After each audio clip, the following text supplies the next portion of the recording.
For centuries, philosophers, poets, and prophets have grappled with the enigma of human emotion. From the visceral pangs of love to the crushing weight of despair, these invisible forces shape our lives, dictate our choices, and define our very humanity. But what if one single mind, through the sheer power of language and perception, didn't just observe these emotions, but in a profound sense gave them their definitive form, their universal vocabulary?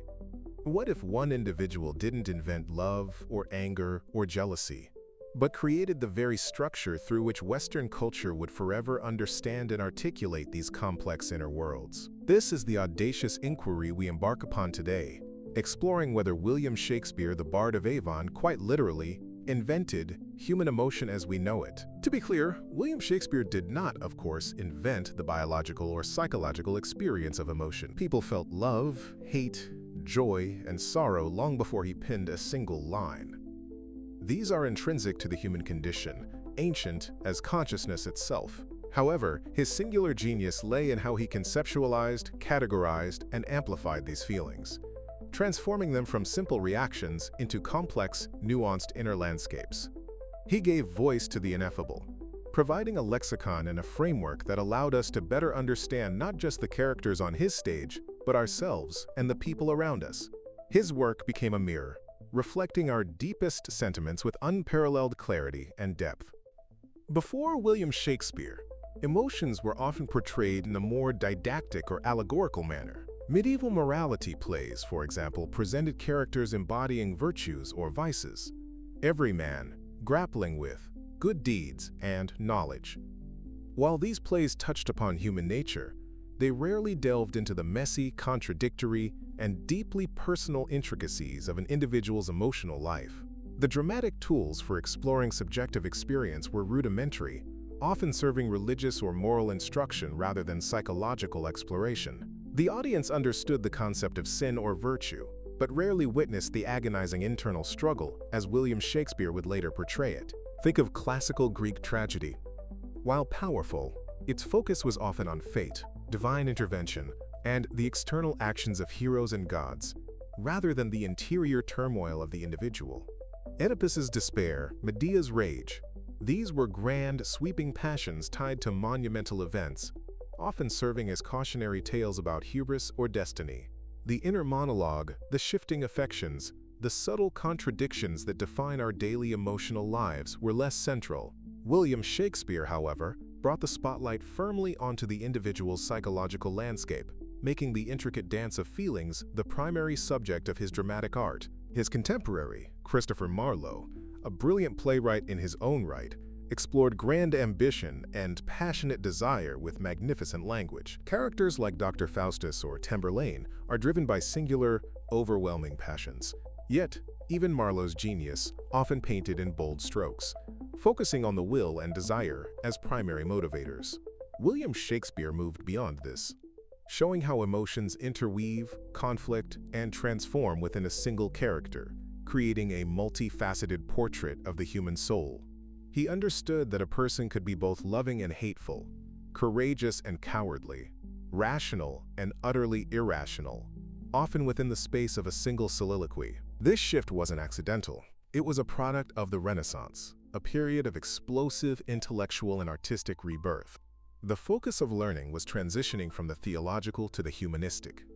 Thinkers began to center humanity, its potential, its achievements, but also its flaws and inner workings.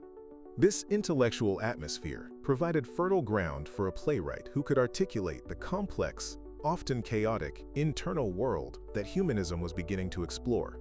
William Shakespeare emerged at the apex of this intellectual earthquake, perfectly positioned to capture its reverberations in the human heart. It's within this context that William Shakespeare's plays arrived, not merely as entertainment, but as profound psychological explorations. They offered audiences something unprecedented, a chance to witness the human soul laid bare, not through allegory or grand pronouncements, but through the intimate dialogue of internal conflict and richly developed character arcs. His characters were not just embodiments of a vice or virtue. They were living, breathing individuals grappling with the full spectrum of human feeling, often with devastating consequences. Take, for instance, the emotion of grief. Before William Shakespeare, grief was often depicted as a state of outward mourning, a religious penance, or a tragic consequence. In his hands, however, grief became a multi-layered, agonizing process. Consider Hamlet's profound melancholy after his father's death, a grief so consuming it taints his perception of the entire world, leading to an existential crisis rarely equaled in literature. His grief isn't just about loss, it's about betrayal, disillusionment, and the disintegration of his sense of reality. In Hamlet, William Shakespeare explores not just the sorrow of loss, but also the corrosive nature of prolonged mourning, the guilt of the living, and the difficulty of processing sudden traumatic change. Hamlet's famous soliloquies are not just speeches, they are windows into a mind racked by conflicting emotions, anger, despair, philosophical contemplation, and a desperate desire for truth. He gives language to the often unspeakable depths of post-traumatic grief, influencing how subsequent generations would understand and articulate such profound sorrow. Or think of King Lear, whose grief over the perceived betrayal of his daughters, particularly Cordelia, drives him to madness. His suffering is not merely a reaction. It is a primal scream against the injustice of the world, a descent into existential horror. William Shakespeare shows us grief not as a quiet ache, but as a tempest that strips away sanity and dignity, laying bare the vulnerability of even the most powerful men. This portrayal elevated grief from a simple human experience to a profound exploration of the limits of endurance and the capacity for suffering. Before William Shakespeare, madness in drama was frequently presented as a divine punishment or a clear-cut medical affliction.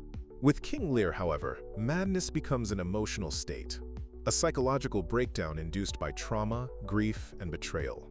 His ravings, though seemingly nonsensical, contain profound insights and poetic truth, blurring the lines between sanity and insanity, making legible the fractured landscape of a mind in torment. This was revolutionary, forcing audiences to empathize with a deranged king and find meaning in his chaos. Let us turn to love, perhaps the most universal of emotions. William Shakespeare did not invent love, but he captured its intoxicating joy, its devastating pain, and its irrational power with an eloquence that resonates to this day. Romeo and Juliet is not simply a tale of young lovers.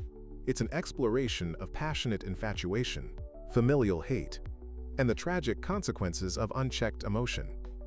He dissects the very biology of love, showing its all-consuming nature and its capacity to blind individuals to reason and danger. The famous balcony scene from Romeo and Juliet is a masterclass in articulating the ecstasy and desperation of young love.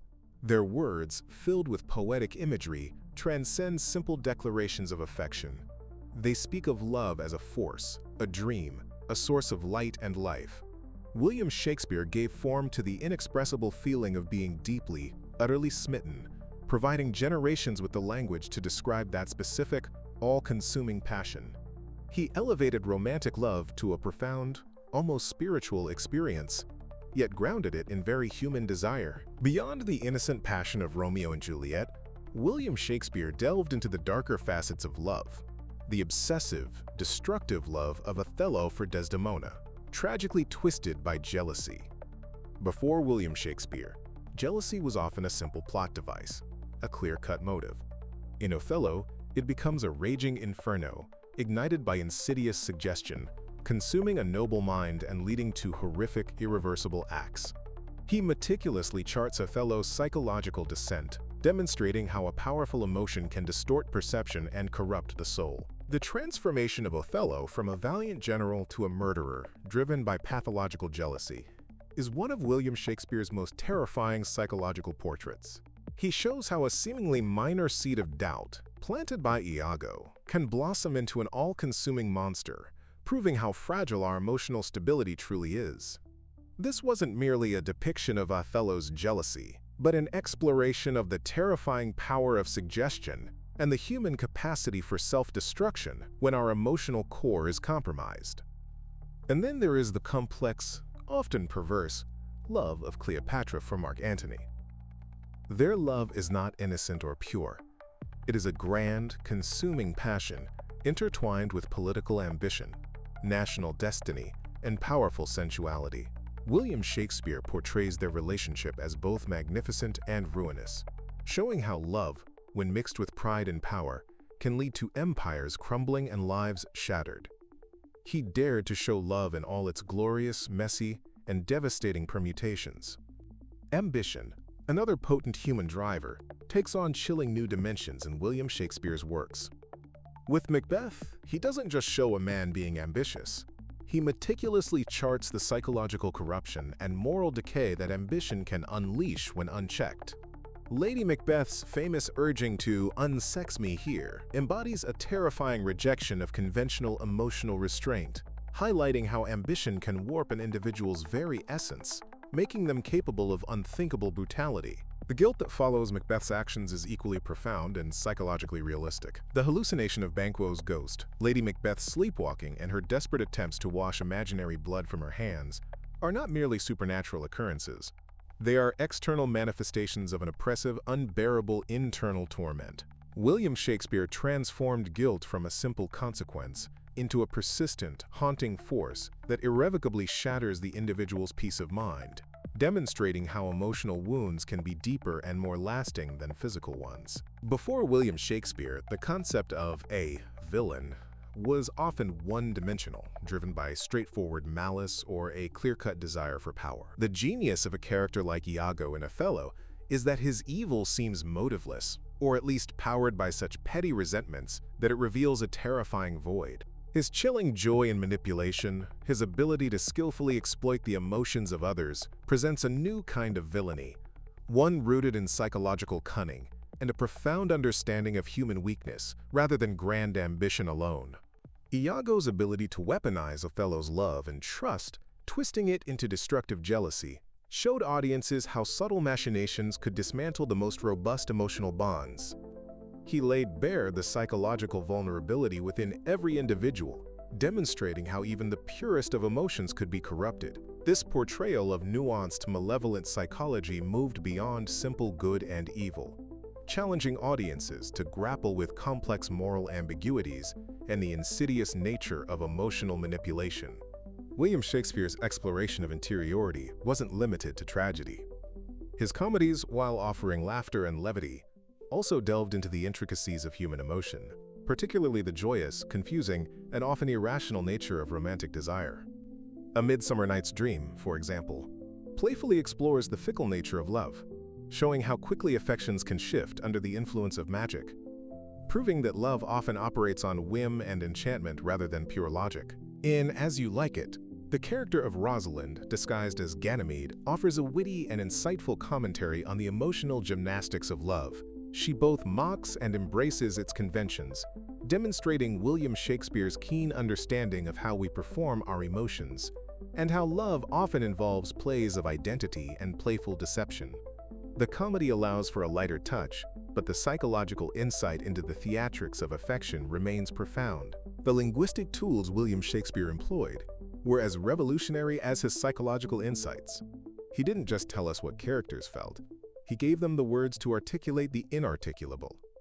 His coinage of new words and phrases, many of which describe nuanced emotional states, vastly expanded the English language's capacity to express inner life. Before him, English was rich, but he made it a vehicle for unparalleled emotional precision. Consider how many of William Shakespeare's phrases, now commonplace, originally gave specific form to feelings and psychological states. Heart of golden, love is blind, wild goose chase. These are not just turns of phrase, they are capsules of emotional truth, crystallizing complex sentiments into memorable expressions. He didn't just use existing words, he bent, twisted, and combined them to forge new instruments for human understanding, forever changing how we communicate our feelings. He invented thousands of words, many of them nouns and adjectives that describe conditions, feelings, or qualities. Melancholy, soliloquy, gloomy, auspicious, disheartened. These words, now integral to our emotional vocabulary, were either coined or popularized and given new depth by William Shakespeare. He offered humanity a richer, more precise lexicon to parse the subtle shades of joy, sorrow, anger, and anxiety. Before William Shakespeare, the concept of a character in English drama was often a type rather than an individual. There were kings, queens, soldiers, and clowns. But William Shakespeare fleshed them out with unique psychologies, contradictions, and emotional evolutions. His characters are not static. They learn, they suffer, they change, often tragically in response to their emotional journeys. This depth made them resonate with audiences in an entirely new way. The soliloquy, a speech delivered by a character alone on stage, became William Shakespeare's most powerful tool for inventing human emotion. It allowed direct access to the character's innermost thoughts and feelings, laying bare their doubts, fears, and desires without mediation. This was revolutionary. Audiences weren't just observing actions. They were privileged witnesses to the very formation of emotional truth within the human mind. Hamlet's to be or not to be. Soliloquy is perhaps the most famous example. It transcends a simple pondering of suicide. It's a profound existential rumination on life, death, fear, and the human capacity for suffering. It encapsulates the paralysis of indecision, the terror of the unknown, and the weary weight of conscious thought. William Shakespeare articulates a state of profound emotional and philosophical crisis that remains timeless. This innovation extended to female characters as well. While women in earlier drama were often confined to archetypes like virgins, wives, or temptresses, William Shakespeare granted them rich, emotional lives. Desdemona's unwavering love and innocence, Ophelia's descent into madness driven by grief and betrayal, Lady Macbeth's ruthless ambition and subsequent guilt. These were multi-dimensional women whose emotional journeys were central to the play's fabric. Ophelia's mad scene is a heartbreaking portrayal of a young woman utterly broken by circumstance and emotional trauma. Her lyrical, fragmented songs, her distribution of symbolic flowers, speak volumes about her shattered mind and the unspeakable grief she carries.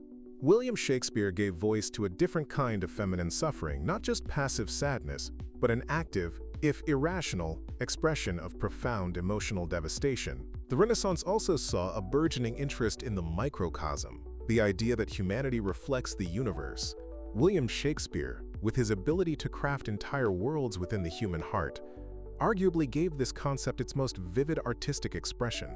His characters are microcosms of human experience, containing within them the potential for both divine beauty and monstrous depravity, and showcasing the full symphony of emotions in their lives. His profound understanding of the human condition wasn't merely intellectual, it was deeply empathetic. William Shakespeare had an uncanny ability to step into the consciousness of every character, from kings to clowns, from lovers to villains, and render their emotional reality believable and compelling. This empathy is perhaps his greatest gift, allowing us to connect with beings separated by centuries and circumstances, yet bound by shared emotions. This empathetic leap allowed William Shakespeare to explore emotions that were often suppressed or unacknowledged in his time. The subtle interplay of envy and ambition in Edmund and King Lear, the profound loyalty of Kent, the quiet despair of the fool. These emotions, often overlooked in the grand narratives of power, were given their due space and significance, enriching the tapestry of human feeling. The emotional complexity in William Shakespeare's works also gave birth to a new kind of dramatic tension. No longer was conflict solely external, kingdoms at war, lovers separated by feuds. The true battle often raged within the characters themselves. Hamlet's indecision, Macbeth's warring conscience, Othello's battle against his own jealousy. These internal struggles are what give his plays their enduring power and psychological resonance. His use of imagery and metaphor to describe emotions was unparalleled. When Romeo says, "My bounty is as boundless as the sea, my love as deep. The more I give to thee, the more I have, for both are infinite." He doesn't just declare love, he defines it in cosmic terms, using the natural world to convey the immensity of his feeling. William Shakespeare gave us the poetry to articulate passions that otherwise might remain inexpressible. Let us consider joy. While less frequently depicted in his tragedies, joy in William Shakespeare's comedies is vibrant, effervescent, and often born out of confusion or resolution. The celebratory conclusion of Twelfth Night, with its mistaken identities resolved and lovers united, showcases a sense of pure, unadulterated happiness. It's a joy that feels earned, after a journey through folly and yearning. However, William Shakespeare also understood the fleeting nature of joy, how it can be quickly overshadowed by fear or grief. Even in the midst of celebration, there's always a hint of the precariousness of human happiness, making the moments of joy feel all the more precious. He rarely offered simplistic portrayals. Even delight was imbued with depth. The emotion of fear, too, received William Shakespeare's intense scrutiny.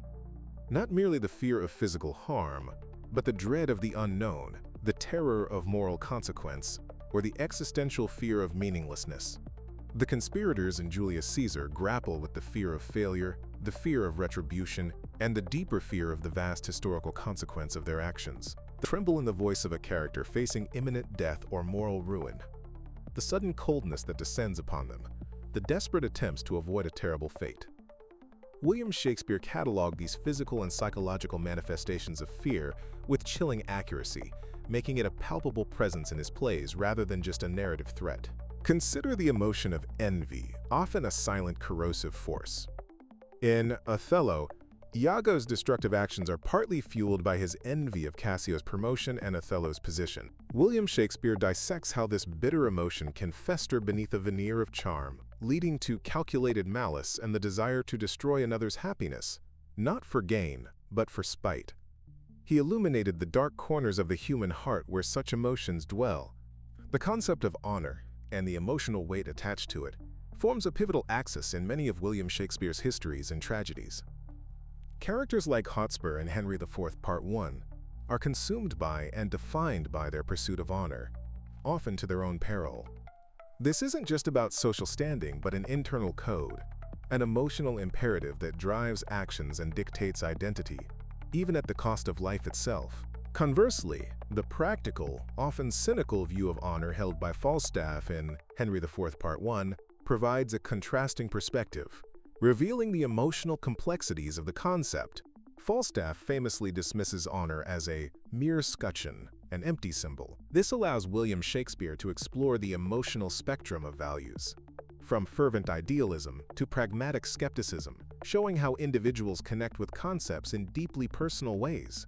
William Shakespeare also explored the emotion of disgust, not just at repulsive sights, but at moral depravity or hypocrisy. Hamlet's disgust with his mother's hasty marriage to his uncle, King Claudius, is palpable. It's a profound emotional revulsion that fuels his anger and despair, shaping his view of human nature and the moral decay he perceives around him. This highly personal disgust becomes a primary motivator. The plays reveal how disgust can become intertwined with cynicism, leading characters to withdraw from the world or to lash out. This detailed portrayal goes beyond a simple feeling of ick.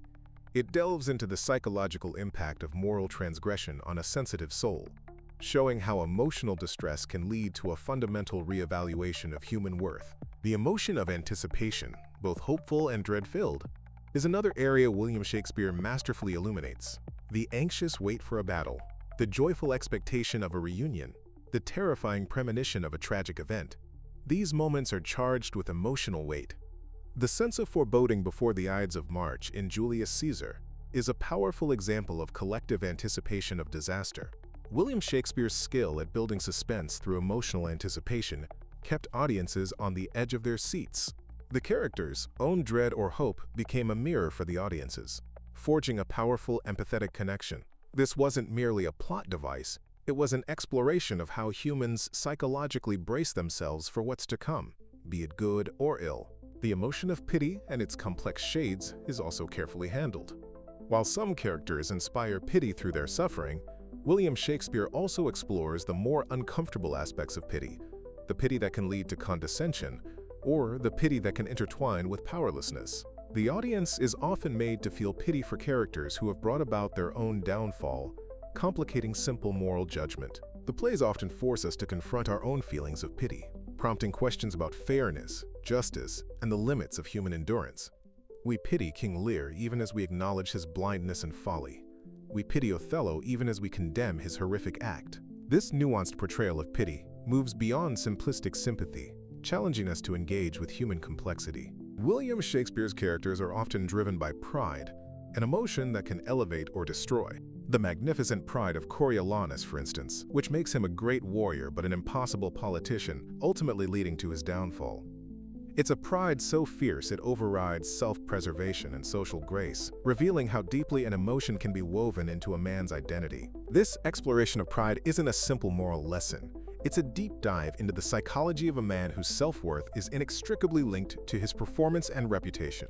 William Shakespeare shows us that pride, while a potential source of strength, can also be a tragic flaw, building insurmountable walls between individuals and their destinies. Humiliation, the devastating flip side of pride, also finds profound expression in William Shakespeare's work. The public shaming of characters, the stripping away of their dignity, often inflicts deeper wounds than physical pain. The suffering of Cassio and Othello, after being publicly disgraced, exemplifies this. His reputation, and with it his sense of self, is shattered. This exploration of humiliation underscores the profound emotional value William Shakespeare placed on reputation. Losing one's honor in his plays is often synonymous with losing one's identity. He meticulously charts the psychological aftermath of public disgrace, showing how it can fester, leading to resentment, despair, or a desperate quest for redemption. The emotion of revenge, a potent and dangerous force, is given perhaps its most intricate treatment in William Shakespeare's Hamlet. Unlike earlier revenge tragedies, where the act of vengeance was often straightforward and a matter of justice, Hamlet's quest is fraught with moral, ethical, and psychological complexities. His internal struggle to act, and the destructive consequences of his eventual vengeance, redefined the dramatic concept of retribution. Hamlet's delay is not cowardice. It is a profound emotional and philosophical dilemma. He questions the very nature of justice, the morality of taking a life, and the ultimate purpose of his existence. William Shakespeare uses this delay to explore the agonizing emotional burden of vengeance, showing it less as a righteous act and more as a corrosive force that consumes the avenger as much as the avenged. Beyond the grand passions, William Shakespeare also meticulously observed and depicted more subtle, everyday emotions. The weary boredom of a watchman, the petty squabbles between servants, the quiet anxieties of a queen facing political uncertainty. These finely observed details enrich his world and make his characters feel utterly human and relatable, bridging the gap between stage and life. This attention to the mundane, interwoven with the sublime, ensured that William Shakespeare's emotional palette was comprehensive. He understood that character is built not just from grand pronouncements of love or hate, but from the cumulative effect of small, often fleeting, feelings that shape our interactions and perceptions of the world. Consider the emotion of regret. While closely tied to guilt, regret in William Shakespeare's plays often focuses on missed opportunities, unsaid words, or paths not taken.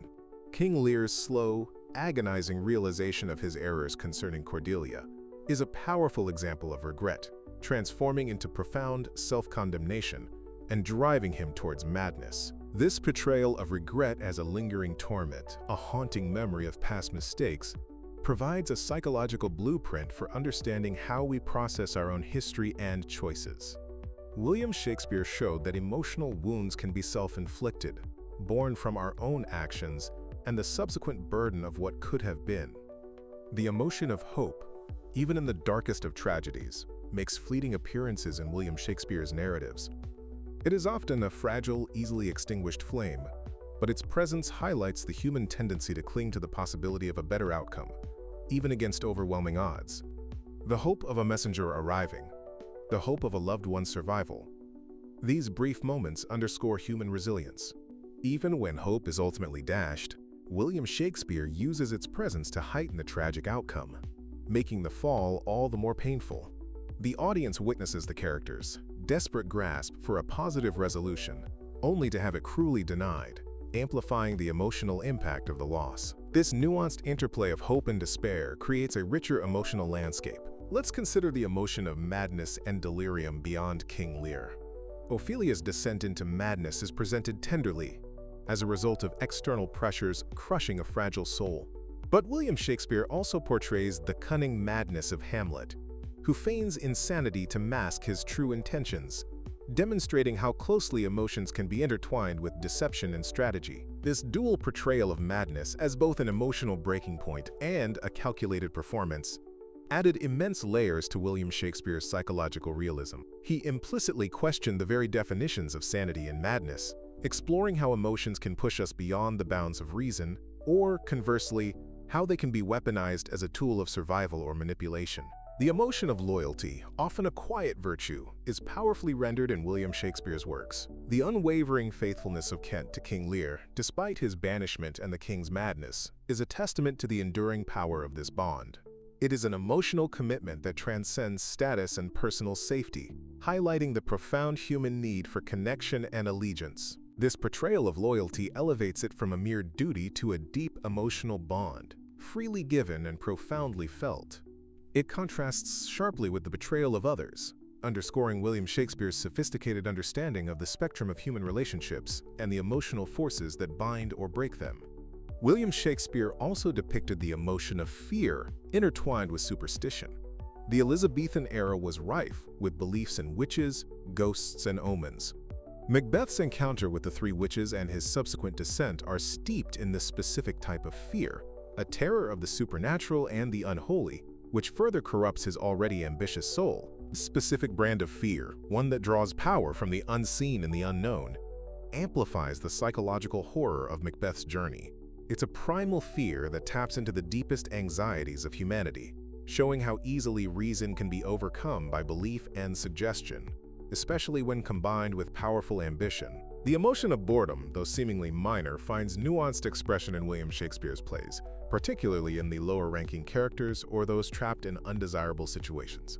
It's a subtle human touch that adds realism, reminding us that even in grand dramas, the mundane persists, and individuals grapple with emotional states beyond the dramatic and heroic. This inclusion of everyday emotions demonstrates William Shakespeare's commitment to presenting a holistic picture of humanity. He understood that human lives are a tapestry woven from both intense passions and quiet, almost imperceptible emotional states. This breadth of emotional portrayal is part of what makes his characters feel so real, even centuries later. The emotion of jealousy, beyond the destructive force in Othello, also takes a more petty, almost comedic turn in his other works. The jealous squabbles between lovers in his comedies, driven by misunderstanding or playful rivalry, lighten the mood but still showcase the human propensity for this green-eyed monster, illustrating its spectrum from tragic to trivial. This versatility in portraying jealousy, whether as a catastrophic flaw or a fleeting irritation, highlights William Shakespeare's comprehensive understanding of this complex emotion. He demonstrated its range, from the darkest depths of the human psyche to the lighter, more superficial rivalries of social life, giving it full dimensional expression. William Shakespeare also captured the essence of yearning and longing, an emotional state crucial to many romantic and tragic narratives. The deep longing of Viola for Orsino in Twelfth Night, concealed beneath her male disguise, is a poignant example. It's a silent, ever-present ache that colors her every action and dialogue. This yearning is not always granted satisfaction, and William Shakespeare often explores the emotional impact of unrequited love or desires that remain unfulfilled. This added a layer of realism to his romantic narratives, acknowledging that not all emotional journeys end in happiness, and that longing itself can be a profound source of human experience. The emotion of trust, and its inevitable betrayal, forms a bedrock of many Shakespearean plots. The shattering of trust between friends, lovers, or family members is often the catalyst for tragedy. Julius Caesar's dying line, "Et tu, Brute?" "And you, Brutus?" encapsulates the profound agony of betrayal by a trusted friend, an emotional wound deeper than any stab. This focus on the breaking of trust illustrates William Shakespeare's understanding of human relationships. He knew that the profound bond of trust, once shattered, could lead to irreparable emotional damage, fueling revenge, despair, and a complete reordering of one's world. It's a wound that rarely heals, leaving lasting emotional scars. William Shakespeare also explored the emotion of mercy, often in tension with justice or retaliation. Portia's famous speech on the quality of mercy in The Merchant of Venice is not just a legal argument, but a profound articulation of the emotional and spiritual value of compassion, arguing for an emotional response that transcends strict adherence to law. This debate over mercy versus justice isn't merely philosophical. It's deeply emotional. It forces characters and the audience to confront the complexities of human suffering and the capacity for forgiveness or retribution. William Shakespeare challenges us to consider which emotional response, empathy or strict adherence to rules, best serves humanity. The emotion of kindness, often overlooked in the dramatic sweep of passions, receives subtle appreciation in William Shakespeare's plays. The gentle, unwavering kindness of characters like Emilia to Desdemona, or the unexpected compassion shown by minor characters, provides moments of humanity and solace amidst tragedy, demonstrating the quiet power of benevolence. These acts of kindness are not always rewarded or even acknowledged, but William Shakespeare includes them to show the full spectrum of human interaction. They serve as a powerful reminder that generosity of spirit, even in the face of indifference or hostility, is a fundamental human capacity for emotional good. William Shakespeare also explored the emotion of contempt, not merely anger, but a profound sense of superiority and disdain. Coriolanus's contempt for the Roman plebeians, or Queen Gertrude's perhaps veiled contempt for Ophelia's madness, are examples of this chilling emotional detachment. It's a feeling that divides and dehumanizes. This emotion lays bare the social hierarchies and moral judgments prevalent in his world and ours. William Shakespeare shows how contempt can prevent empathy, fuel conflict, and create an unbridgeable chasm between individuals, fundamentally shaping plot and character relationships through the sheer force of emotional distancing. The emotion of wonder and awe is often evoked by the natural world in William Shakespeare's plays, or by the sheer unpredictability of human fate. The magical elements in A Midsummer Night's Dream, or the profound cosmic questions raised in Hamlet, inspire a sense of wonder at the mysteries of existence. These moments of wonder provide a counterpoint to the often harsh realities of human conflict and suffering. They remind us of the beauty and mystery in the world, lending his plays a spiritual and philosophical dimension beyond mere human drama, broadening the emotional scope to include a reverence for the unknown. William Shakespeare also explored the emotion of despair, a state deeper and more permanent than simple sadness. It is a profound loss of hope, a surrender to the bleakness of existence.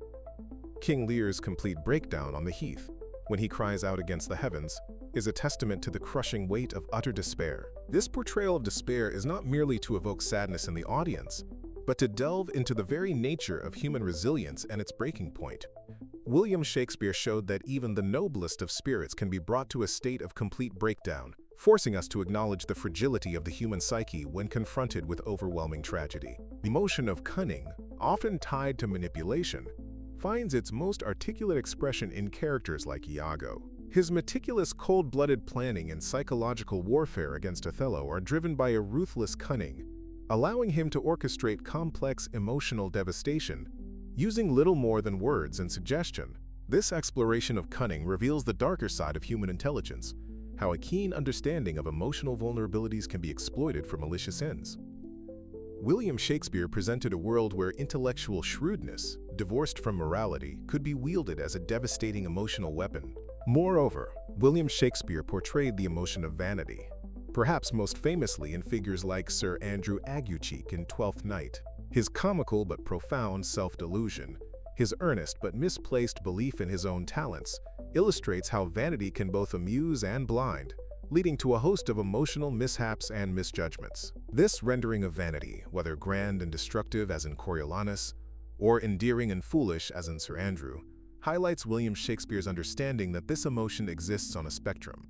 It can be a tragic flaw, or a source of comedic relief, but always reveals a fundamental aspect of human self-perception and ego.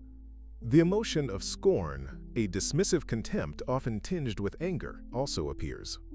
Think of Rosalind's playful yet cutting scorn for Orlando's bad poetry in As You Like It, or Queen Margaret's vitriolic scorn for her enemies in the Wars of the Roses plays.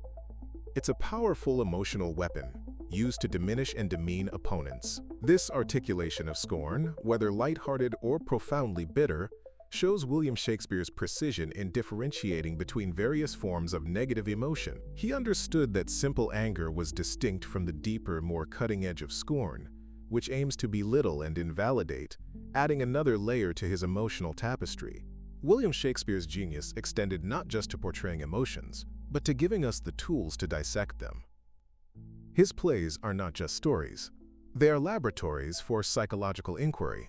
Generations of writers, philosophers, and even psychologists would draw upon his insights, using his terminology and character arcs as foundations for understanding human behavior. The very act of watching a Shakespearean play is an exercise in emotional empathy. We are forced to grapple with motivations that are not always clear, with characters who are both good and bad, driven by conflicting desires. This complexity challenges us to develop a more nuanced understanding of others, an essential component of emotional intelligence. His influence permeated literature. Subsequent authors like Jane Austen or Charles Dickens, while developing their own unique voices, built upon William Shakespeare's foundation of psychological realism and intricate character development. They learned from him how to portray emotions not just as plot devices, but as the very essence of human experience. Quotes from John Milton to William Wordsworth, and later Romantics, found in William Shakespeare's works, a license to explore the sublime depths of individual feeling and the profound connection between human emotion and the natural world. He offered them a lexicon to articulate the beauty and terror of inner sensation. In philosophy, William Shakespeare's characters provided a rich source of case studies for understanding human nature.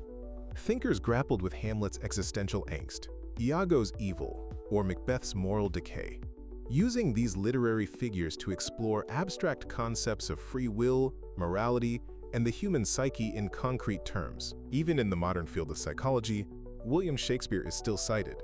His precise description of symptoms for melancholy, post-traumatic stress, and various forms of mental distress predates formal psychological study by centuries. He intuited aspects of the human mind that science would only later begin to codify. The concept of character arc, the development and transformation of an individual through their emotional journey, was refined and perfected by William Shakespeare. Characters don't merely change. They evolve under the pressure of their feelings, demonstrating a dynamic inner life that continually fascinates and informs. This emphasis on internal change means that William Shakespeare's characters, and by extension his exploration of emotion, are never static. They are constantly in motion, responding to new circumstances, confronting old truths, and revealing new facets of their being. This dynamism is a core element of his enduring relevance. His plays are not just records of past emotions.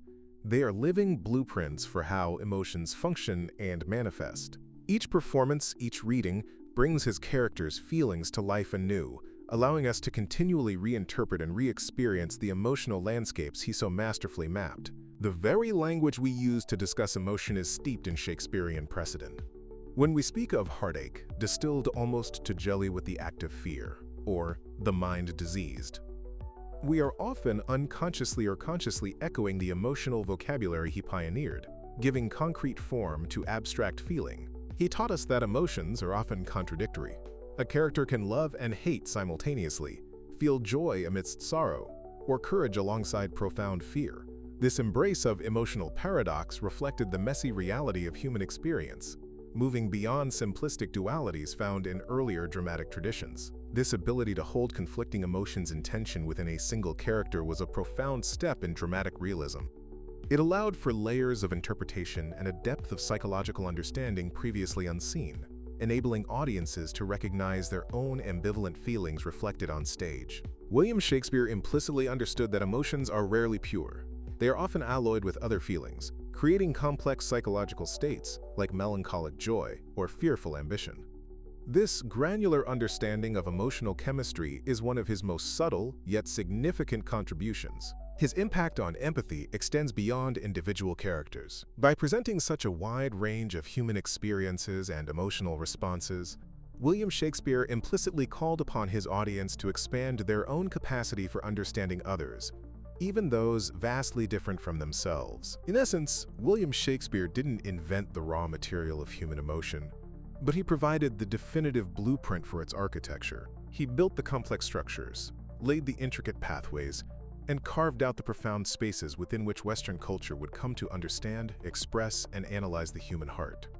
This invention of understanding emotional depth was not merely for the stage. It profoundly shaped society. Public discourse, political rhetoric, and even private conversations began to echo the sophisticated emotional language and psychological insights William Shakespeare had rendered so compellingly. The power of his writing transformed emotions from simple physical reactions to complex, driving forces of human destiny. Love became not just attraction, but a cosmic entanglement. Grief, not just sorrow, but an existential crisis. Ambition, not just desire for power, but a corrosive force that could reshape the soul. William Shakespeare's characters, stripped bare of their social masks and soliloquies, resonated deeply with audiences because they revealed universal truths about human interiority. They showed that beneath the robes of a king or the rags of a beggar, the same complex interplay of emotions could define a life. He made the inner world as valid and as dramatic a subject as any external conflict or political intrigue. This shift in focus, prioritizing psychological landscape, marked a significant turning point in Western art and thought, paving the way for future literary and philosophical explorations of the self. The sheer volume of his work, encompassing comedies, tragedies, histories, and romances, ensured that almost every conceivable emotional state was explored. No playwright before or since has presented such a comprehensive and nuanced mapping of the human emotional spectrum, from the heights of rapture to the depths of despair. His influence isn't just academic, it's cultural. William Shakespeare's emotional inventions became part of the very fabric of popular understanding. His language, his characters, and his insights into the human condition became reference points, shaping how people talked about their own feelings, their relationships, and the world around them. He challenged his audiences to confront uncomfortable truths about themselves, their own capacity for jealousy, ambition, hate, and prejudice. But he also affirmed the transcendent power of love, loyalty, and redemption, holding up a mirror to the full, glorious, and terrifying complexity of being human. The universality of his themes and emotions means that his plays still resonate across cultures and centuries. Whether performed in modern dress, in different languages, or adapted to new contexts, the underlying emotional truths remain potent and recognizable, proving their timeless and fundamental nature. So while William Shakespeare didn't invent emotions in a literal sense, he performed an act of immense creative engineering. He provided the linguistic architecture, the dramatic framework, and the psychological depth that allowed humanity to fully articulate, explore, and finally understand its own complex, often contradictory, inner world of feeling. He didn't just label emotions, he animated them, gave them history, gave them voice, and demonstrated their profound impact on human destiny. He transformed the raw, inchoate whispers of the heart into a symphony of articulated feeling, forever changing the landscape of human consciousness and expression. This is his enduring legacy, granting us the language and the framework to comprehend the magnificent and terrifying expanse of our own emotional lives. Before William Shakespeare, emotions were felt. After William Shakespeare, they were, in a profound and unprecedented way, understood and communicated with unparalleled depth. His works continue to serve as a lexicon, a mirror, and a school for the human heart. They remind us that to be human is to feel deeply, to live with contradiction, and to search endlessly for meaning within the turbulent waters of our own emotions. The emotions William Shakespeare so brilliantly rendered endure because they are fundamentally universal. Love and loss, power and betrayal, hope and despair. These are the timeless currents that flow through every human life, irrespective of era or culture. By giving explicit form and powerful voice to these complex inner states, William Shakespeare didn't just write plays. He wrote the human psyche onto the page and stage, revealing its depths for all to see. He created the vocabulary, the syntax, and the grand narratives through which we would forever map our own hearts. So perhaps William Shakespeare didn't literally invent human emotion, but through his unparalleled artistry, he certainly defined it.